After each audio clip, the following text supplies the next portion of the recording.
ನೀವು ಹೇಳ್ತಾ ಇರೋ ಸುಳ್ಳು ಬಿಡಿ ಸರ್, ನಾವು ಎಷ್ಟೇ ಚೆನ್ನಾಗಿ ನೋಡ್ಕೊಂಡ್ರು ನಮ್ಮ ಗಂಡಂದ್ರು ಹಾಗಿಲ್ಲ ಅಂತ ಕೆಲವ್ರು ಹೇಳ್ತೀರಿ. ಅವ್ರು ನಿಮಗೆ ಹಿಂಸೆ ಮಾಡಲಿ, ಟಾರ್ಚರ್ ಮಾಡಲಿ, ಬಟ್ ನಿಮ್ಮ ಏನಿರುತ್ತೆ ನಿಮ್ಮತನ ಗೌರವದಿಂದ ಕಾಣಬೇಕಾಗಿರೋದು ಅದನ್ನು ನೀವು ಬಿಡಬೇಡಿ. ಓಕೆನಾ?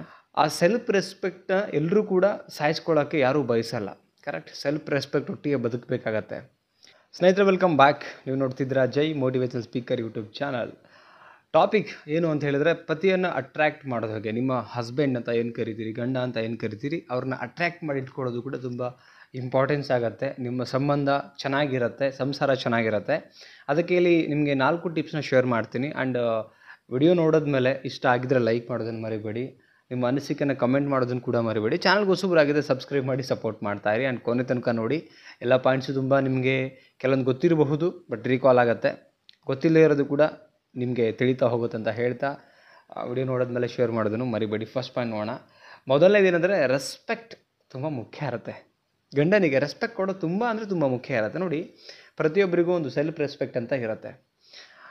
ಆ ಸೆಲ್ಫ್ ರೆಸ್ಪೆಕ್ಟ್ನ ಎಲ್ಲರೂ ಕೂಡ ಸಾಯಿಸ್ಕೊಳ್ಳೋಕ್ಕೆ ಯಾರೂ ಬಯಸಲ್ಲ. ಕರೆಕ್ಟ್? ಸೆಲ್ಫ್ ರೆಸ್ಪೆಕ್ಟ್ ಒಟ್ಟಿಗೆ ಬದುಕಬೇಕಾಗತ್ತೆ.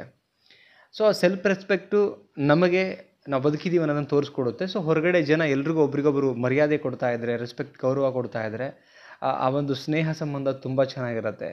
ಸೊ ಅಂಥದ್ರಲ್ಲಿ ಗಂಡ ಹೆಂಡತಿಯ ಸಂಬಂಧ ಹೆಂಗೆ ಅಂತ ಹೇಳಿದ್ರೆ, ತುಂಬ ಪವರ್ಫುಲ್ ಆ್ಯಂಡ್ ಪ್ಯೂರಿಟಿ ಇರ್ತಕ್ಕಂಥ ಸಂಬಂಧ. ಆ ಸಂಬಂಧದಲ್ಲಿ ಸತಿಯಾದಂಥವಳು ಪತಿಗೆ ರೆಸ್ಪೆಕ್ಟ್ ಮಾಡಬೇಕು, ಗೌರವದಿಂದ ಕಾಣಬೇಕು. ತನ್ನ ದೇವರು ಯಾರು ಹೇಳಿ? ಗಂಡ ಆದಂಥವನು ದೇವರು, ಪತಿದೇವ ಅಂತ ಹೇಳ್ತಾರೆ.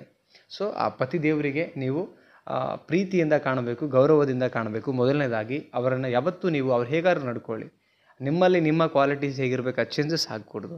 ಅವ್ರು ನಿಮಗೆ ಹಿಂಸೆ ಮಾಡಲಿ, ಟಾರ್ಚರ್ ಮಾಡಲಿ, ಬಟ್ ನಿಮ್ಮ ಏನಿರುತ್ತೆ ನಿಮ್ಮತನ ಗೌರವದಿಂದ ಕಾಣಬೇಕಾಗಿರೋದು ಅದನ್ನು ನೀವು ಬಿಡಬೇಡಿ. ಓಕೆನಾ? ನೆಕ್ಸ್ಟ್ ಪಾಯಿಂಟ್ ನೋಡೋಣ.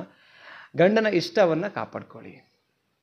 ನನ್ನ ಪತಿ ದೇವರಿಗೆ ಏನು ಇಷ್ಟ ಇದೆ, ಅಡುಗೆ ಏನು ಇಷ್ಟ ಇದೆ, ನಾನು ಯಾವ ರೀತಿ ಬಟ್ಟೆ ಹಾಕ್ಕೊಂಡ್ರೆ ಇಷ್ಟ ಇರುತ್ತೆ, ನಾನು ಹೆಂಗಿದ್ರೆ ಇಷ್ಟ ಇರುತ್ತೆ, ಅವರ ಇಷ್ಟಗಳನ್ನು ನೀವು ಕರೆಕ್ಟಾಗಿ ನೋಡಿಕೊಂಡಾಗ ನಿಮ್ಮ ಇಷ್ಟಗಳನ್ನ ಅವ್ರು ನೋಡ್ಕೊಳ್ತಾರೆ. ಆ್ಯಂಡ್ ನಿಮ್ಮನ್ನು ಪ್ರೀತಿ ಮಾಡೋಕ್ಕೆ ಶುರು ಮಾಡ್ತಾರೆ, ನಿಮ್ಮನ್ನು ಪೂಜೆ ಮಾಡೋಕ್ಕೆ ಶುರು ಮಾಡ್ತಾರೆ.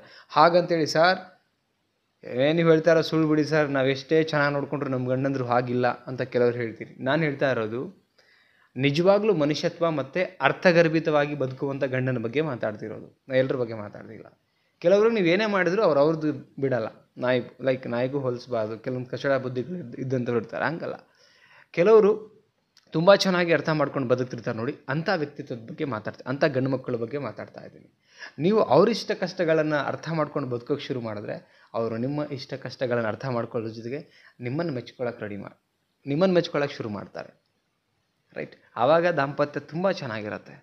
ನೀವು ಅವ್ರ ಗಂಡನ ಇಷ್ಟಗಳ ಪ್ರಕಾರ ಹೋದರೆ ಗಂಡ ನಿಮ್ಮನ್ನು ಇಷ್ಟಪಡೋಕ್ಕೆ ಶುರು ಮಾಡ್ತಾನೆ. ಅಲ್ಲೇ ಇರೋದು ವೆರಿ ಸ್ವೀಟ್ ಸೀಕ್ರೆಟ್ ಗಂಡ ಹೆಂಡತಿ ಮಧ್ಯೆ ಇರೋವಂಥದ್ದು. ಮತ್ತೇನು ಮಾಡಬೇಕಾಗಿಲ್ಲ. ಓಕೆನಾ?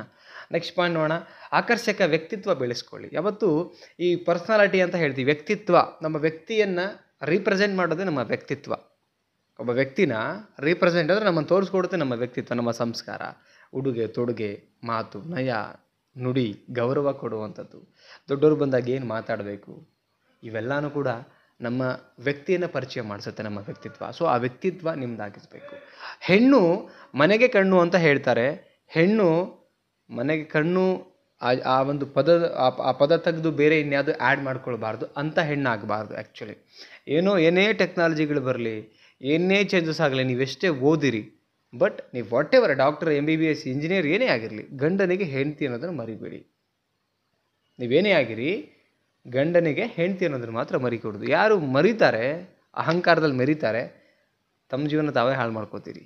ನೀವೇನೇ ಇದ್ದರೂ ಮನೆಯಿಂದ ಹೊರಗಡೆ ಆಚೆ ಅದನ್ನೆಲ್ಲ ಅಲ್ಲಿ ಕಟ್ಟಿ ಬಿಸಾಕಿ ಬರಬೇಕು. ಆ ಪ್ಲೇಸಲ್ಲಿ ಗಂಡ ಇದ್ದರೂ ಅಷ್ಟೇ, ಗಂಡನಿಗೆ ಹೆಂಡತಿ ಅದನ್ನು ಮರಿದೇನೆ ಆ ಪ್ರೀತಿ ಮಾಡೋದ್ರಲ್ಲಿ ಬ್ಯುಸಿಯಾಗಿ. ಓಕೆನಾ? ನೆಕ್ಸ್ಟ್ ಪಾಯಿಂಟ್ ನೋಡೋಣ. ಏನಂತ ಹೇಳಿದ್ರೆ, ಗಂಡನ ಕಷ್ಟಕ್ಕೆ ಸಹಕರಿಸೋದು ತುಂಬ ಮುಖ್ಯ. Very very important point. ಏನಂದರೆ, ಗಂಡನ ಕಷ್ಟ, ಎಸ್ಪೆಷಲಿ ಗಂಡ ತುಂಬ ಕಷ್ಟದಲ್ಲಿರ್ತಾನೆ. ಈಗ ನೀವು ಅಂದ್ಕೊಂಡಿದ್ದ ಥರ ಅವ್ರ ಇನ್ಕಮ್ ಬರದೇ ಇರ್ಬೋದು. ನೀವು ಅಂದ್ಕೊಂಡಿದ್ದ ಥರ ಬೆಳ್ಳಿನೋ ಬಂಗಾರನೋ ಅಥವಾ ನಿಮಗೆ ಸಾರಿನೋ ಏನೋ ಕೊಡೋಕೆ ಆಗದೇ ಇರೋ ಪರಿಸ್ಥಿತಿಯಲ್ಲಿ ಇರಬಹುದು. ಅಂಥ ಟೈಮಲ್ಲಿ ಆ ಸಿಚುವೇಶನ್ ಹಂಗೆ ಇರೋಕ್ಕೆ ಸಾಧ್ಯ ಇಲ್ಲ, ಬದಲಾವಣೆ ಆಗ್ತಿರುತ್ತೆ. ಅಂಥ ಟೈಮಲ್ಲಿ ನೀವು ಅವರು ಸಹಕಾರ ಕೊಟ್ಟು, ಏನಾಗಲ್ಲ, ನನಗೇನು ಬೇಕಾಗಿಲ್ಲ, ನೀವಿದ್ರೆ ಸಾಕು, ನನಗೆ ನಿಮ್ಮ ಪ್ರೀತಿ ಇದ್ದರೆ ಸಾಕು ಅಂತ ಎರಡು ಮಾತಾಡಿ ಅವ್ರಿಗೆ ಸಾಂತ್ವನ ಮಾಡಿ ಜೊತೆಗೆ ನಿಲ್ತಿರಲ್ಲ, ಗಂಡ ನಿಮ್ಮನ್ನು ತುಂಬ ಮೆಚ್ತಾನೆ. ನಾನು ಹೆಂಡತಿಯಾಗಿ ನಿನ್ನ ಪಡ್ಕೊಂಡಿದ್ದಕ್ಕೂ ನನ್ನ ಲೈಫ್ ಸಾರ್ಥಕ ಆಯಿತು ಅಂತ ಪ್ರೀತಿಯಿಂದ ಮಾತಾಡ್ತಾನೆ. ಬಿಡಪ್ಪ, ನನ್ನ ಲೈಫ್ ಸಾರ್ಥಕತೆ ಬಂತು ಇಲ್ಲಿಗೆ ಅಂತೇಳಿ. ಇಲ್ಲಾಂದರೆ ಒಳಗಿಂದ ಒಳಗೆ ಕೊರಗ್ಲಿಕ್ಕೆ ಶುರು ಮಾಡ್ತಾನೆ.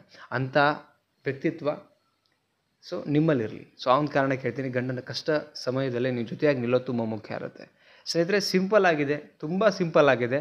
ಇದನ್ನು ನಾವು ನಮ್ಮ ಲೈಫಲ್ಲಿ ಅಳವಡಿಸ್ಕೊಂಡಾಗ ನಾವು ತುಂಬ ಚೆನ್ನಾಗಿರೋಕ್ಕೆ ನಮಗೆ ತುಂಬ ಹೆಲ್ಪ್ ಆಗುತ್ತೆ ಅಂತ ಹೇಳ್ತಾ, ಕೆಲವ್ರು ಅನ್ಬೋದು ನಿನಗೆ ಮದುವೆ ಆಗಿದೆಯಾ ಇವೆಲ್ಲ ಏನು ಅಂತ ಎಲ್ಲ ಹೇಳ್ಬೋದು.